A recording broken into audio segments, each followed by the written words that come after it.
Unions are the National Association of Graduate Teachers, NAGRAT, the Ghana National Association of Teachers, which is also known as NAT, the Coalition of Concerned Teachers, and the Teachers and Education Workers Union, TEU. So the Ministry of Employment and Labour Relations has invited the leadership of the teacher unions to a meeting over their demands for the payment of cost of living allowance to members. On phone is Peter Nochukoto, a member of the Education Committee in Parliament. Thank you for your time with us, Mr.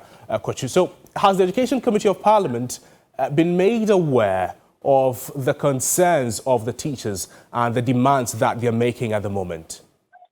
Thank you very much, and good afternoon. Yeah, actually, the committee has not been notified. This the early days yet, and when issues of this matter come up, we expect the relevant ministries to take up the matter, and where they are not getting any headway or solution, it is then that as a committee we come in and meet the various stakeholders and see how best we can help them resolve the matter. So for now, the committee has not been informed of these developments. So when do we know, or when substantively is the time that the ministry is not able to have a way forward? When do we know the ministry has hit a snag? I have cited a few letters, one or two letters, and that one is about a meeting that has been called urgently to meet the various ministers of education, finance, employment, and social welfare. So employment. So I'm sure that they will start the negotiations with them, so that when they are not able to come into an agreement or amicable solution, that is then that the committee will have to call them, as we did in the case of UTAC. So we will wait for these preliminary meetings to take place, and if there is any deadlock, we will come in to support them to solve the matter. Right. So what I want to find out is, are we talking about days or the output of or the outcome of the engagements? Yeah, there should be a fast solution to this matter, because if you look at the senior high school's examination WASSCE timetable, they should be starting the exams in a few days to come.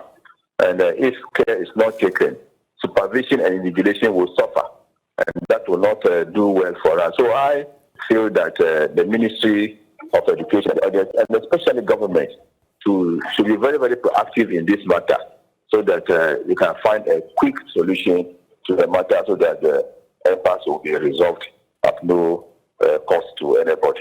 In the worst case scenario that, the term is disrupted based on the happenings previously since COVID-19 came and the term was disrupted, if we're looking at another strike action to further deepen, the woes of the students and the academic calendar, how are we looking at it? What role is the Parliamentary Select Committee on Education going to play, if you like, in restructuring it if that happens?